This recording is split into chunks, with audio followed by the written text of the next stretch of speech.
Hello friends, vibrant GS study centre में आपका स्वागत है।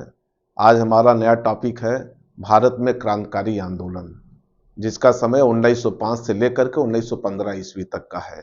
एक क्रांतिकारी आंदोलन का प्रथम चरण है।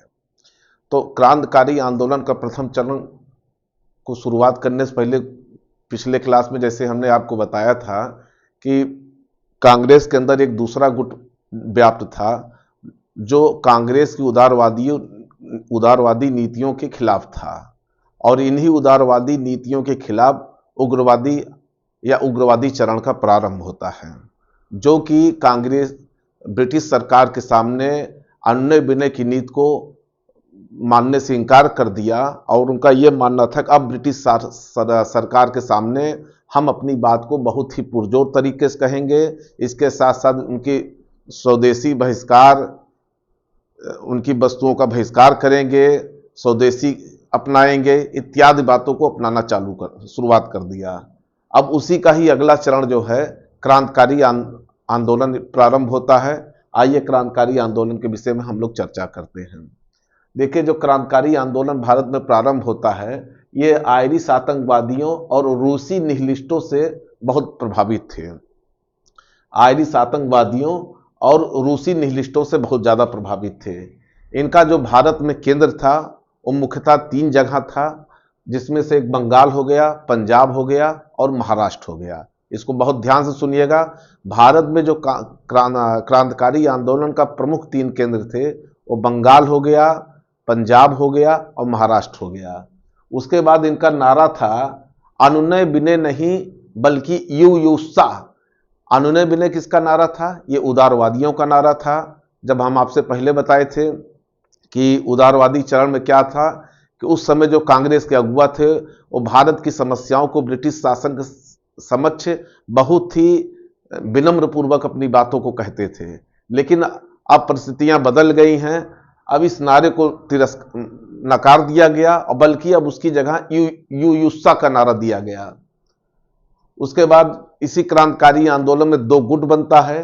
एक गुट बनता है जो ब्रिटिश सरकार से अनुनय विनय नहीं बल्कि सशस्त्र संघर्ष करने के लिए तैयार खड़ा था, और दूसरा ये था कि जो ऐसे लोगों को जो है मौत के घाट उतार देना, जो यहाँ की योजनाओं को ब्रिटिश शासन तक या ब्रिटिश अधिकारियों तक पहुंचाने का प्रयास करें, उनकी हत्या कर देना।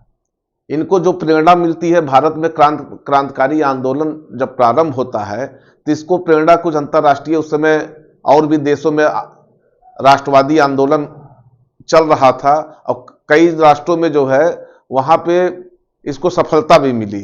जैसे आयरलैंड हो गया, फ्रांसीसी क्रांति हो गया। ये देखिए, आयरलैंड हो गया, फ्रांसीसी क्रांति हो गया, इटली हो गया। अमेरिका में स्वतंत्रता संग्राम चल रहा था, और सोवियत संघ की समाजवादी क्रांति। तो यहां से भारत को भी बहुत ज्यादा प्रेरणा मिलती है, यहां के क्रांतिकारियों को। अब आते हैं, हमने भी आपसे चर्चा किया था कि भारत में क्रांतिकारियों के 3 प्रमुख केंद्र थे, जिसमें पंजाब, महाराष्ट्र और बंगाल। आइए हम महाराष्ट्र से इसकी शुरुआत करते हैं। तो महाराष्ट्र में क्या था कि 1918 में एक विद्रोही समिति की रिपोर्ट आई थी। बहुत ही फेमस रिपोर्ट है, विद्रोही समिति की रिपोर्ट आई थी। इस रिपोर्ट में कहा गया कि महाराष्ट्र में चित्पावन ब्राह्मणों द्वारा पहली बार क्रांतिकारी आंदोलन शुरू किया था। मतलब महाराष्ट्र में जो क्रांतिकारी आंदोलन होने का श्रेय जाता है वो चित्पावन ब्राह्मणों को जाता है। अब इसकी शुरुआत देखिए तिलक द्वारा की गई थी। बताया जाता है कि तिलक ने 1893 ईस्वी में गणपत महोत्सव का आयोजन किया था, और 1896 ईस्वी में शिवाजी महोत्सव किया था। एक दो ये कारण थे। दूसरा कारण क्या था कि 22 जून सन 1897 ईस्वी को पुणे में उस समय प्लेग बहुत ज्यादा फैला हुआ था। तो पुणे के प्लेग कमिश्नर थे रैंड और एमहर्स्ट। ये बहुत इंपॉर्टेंट है, पूछा जाता है। रैंड और एमहर्स्ट की हत्या कर दी जाती है, और इनकी हत्या कर दी जाती है, और इनकी हत्या का जो आरोप लगाया जाता है वो चापेकर बंधुओं द्वारा रैंड और एमहर्स्ट की हत्या कर दी जाती है। लेकिन इसमें होता क्या है, इसमें तिलक पर भी आरोप लगता है, और तिलक पर यह आरोप लगती है, हत्या का आरोप लगता है कि रैंड की हत्या में तिलक के नेतृत्व में पूना में एक ब्राह्मणों का सम्मेलन हुआ था, जिसमें चापेकर बंधुओं को उकसाया गया था या भड़काया गया था। और इसी आरोप में जुलाई 1897 ईस्वी में भारतीय दंड संहिता की धारा 124 ए के तहत तिलक को गिरफ्तार कर लिया जाता है और उनको 18 माह की सजा दी जाती है। उसके बाद क्या होता है, भारत में एक क्रांतिकारियों द्वारा एक संगठन महाराष्ट्र में एक संगठन, क्रांतिकारी संगठन की स्थापना की जाती है। यह परीक्षा में अक्सर पूछा जाता है, बहुत ही महत्वपूर्ण संगठन है जिसका नाम है अभिनव भारत। ये अभिनव भारत जब स्थापित होता है तो इसके जो संस्थापक थे वो बी.डी. सावरकर थे। बहुत ही फेमस है, इसके संस्थापक बी.डी. सावरकर थे। लेकिन यह अभिनव भारत से पहले जो है 1899 ईस्वी में भारत में एक मित्र मेला का संगठन किया जाता है। यह भी एक संस्था थी, मित्र मेला।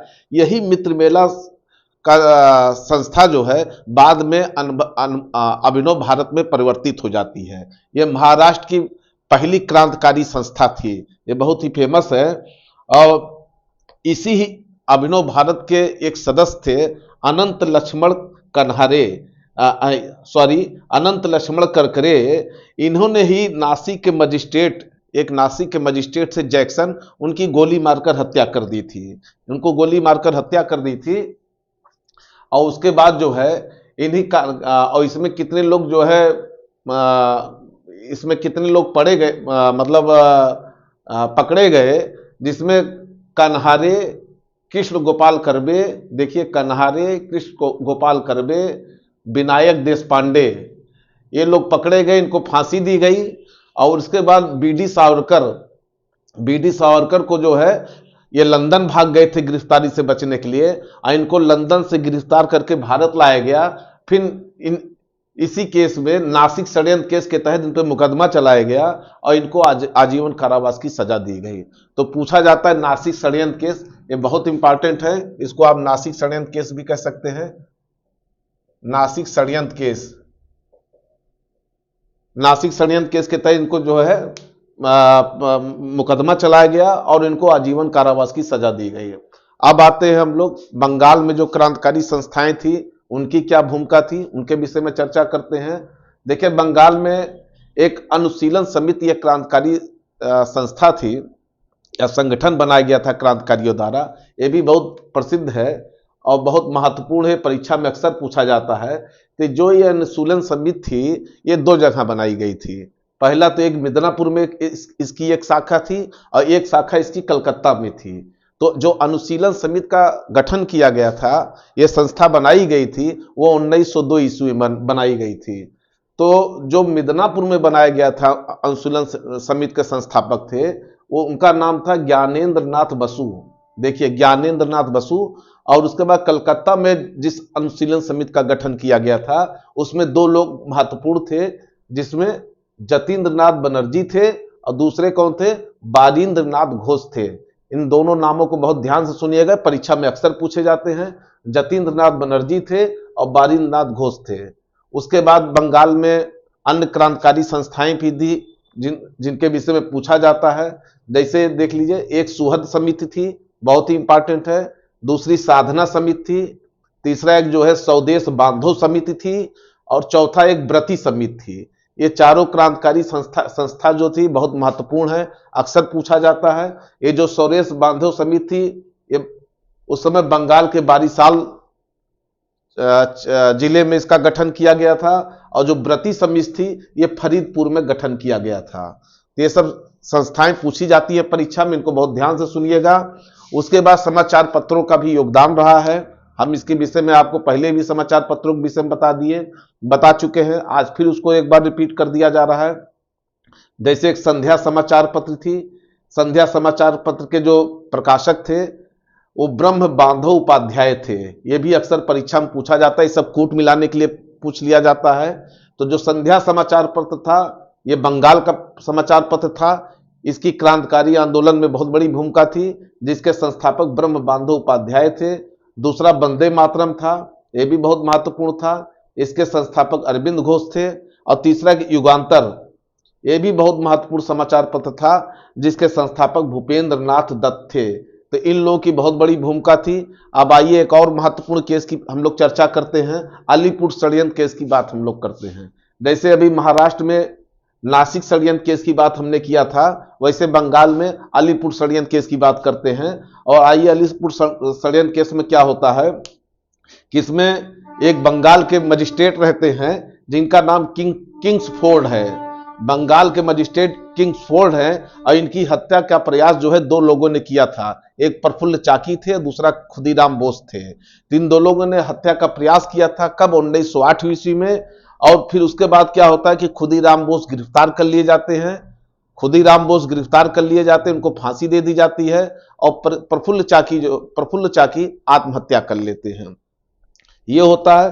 फिर इसके उपलक्ष्य में क्या होता है कि कलकत्ता के मणिक तल्ला पे छापा मारा जाता है और मतलब ब्रिटिश सरकार द्वारा, और इस छापे में 19 लोग गिरफ्तार किए जाते हैं।